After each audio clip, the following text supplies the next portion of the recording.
Sports Flash TV na may dati. Ito ay lagi kang panalo, bakbakan na sigurado, mga balita. Eto na, Saudi Arabia nag-offer kay Inoue versus Casimero ng $13 million. Pag-usapan natin yan mga ka-flash. Pero bago ang lahat, huwag kakalimutang i-like, mag-subscribe at hit ang notification bell para updated ka sa mga bidyong katulad nito.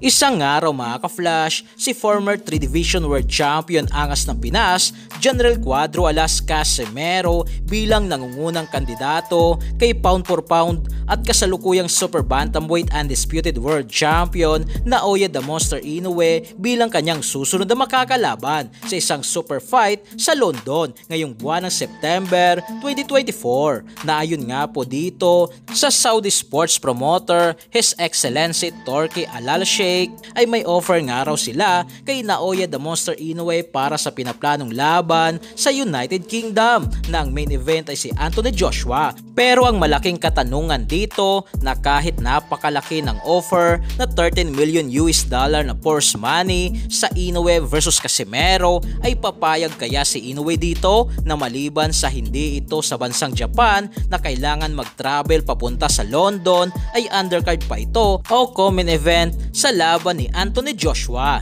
Na dito nga po mga ka-flash sa offer ng Saudi Arabia kay Inoue na $13 million na kung i-convert natin ito sa peso ay nasa mahigit 751.1 million pesos. Na talagang tiba-tiba dito si Inoue at Casimero.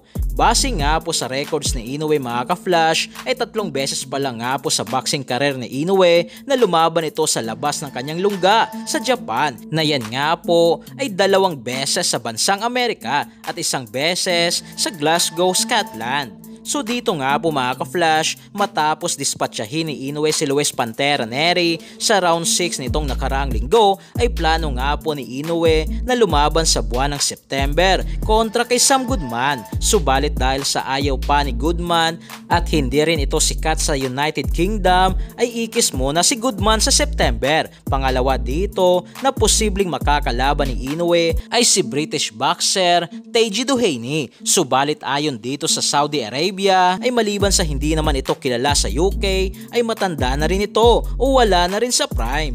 Kaya ang pinaka-recommended dito ng Saudi Arabia kay Inoue ay si former 3 Division World Champion angas ng Pinas General Cuadro Alas Casimero, sa kadahilanang sikat nga po si Casimero sa UK matapos talunin at in-knockout dito sina Charlie Edwards at Zolani Tete na parehong via technical knockout. So mga ka-flash, kakasakaya dito si Inoue? Para sa inyong komento at reaksyon na i-komento niya na sa baba.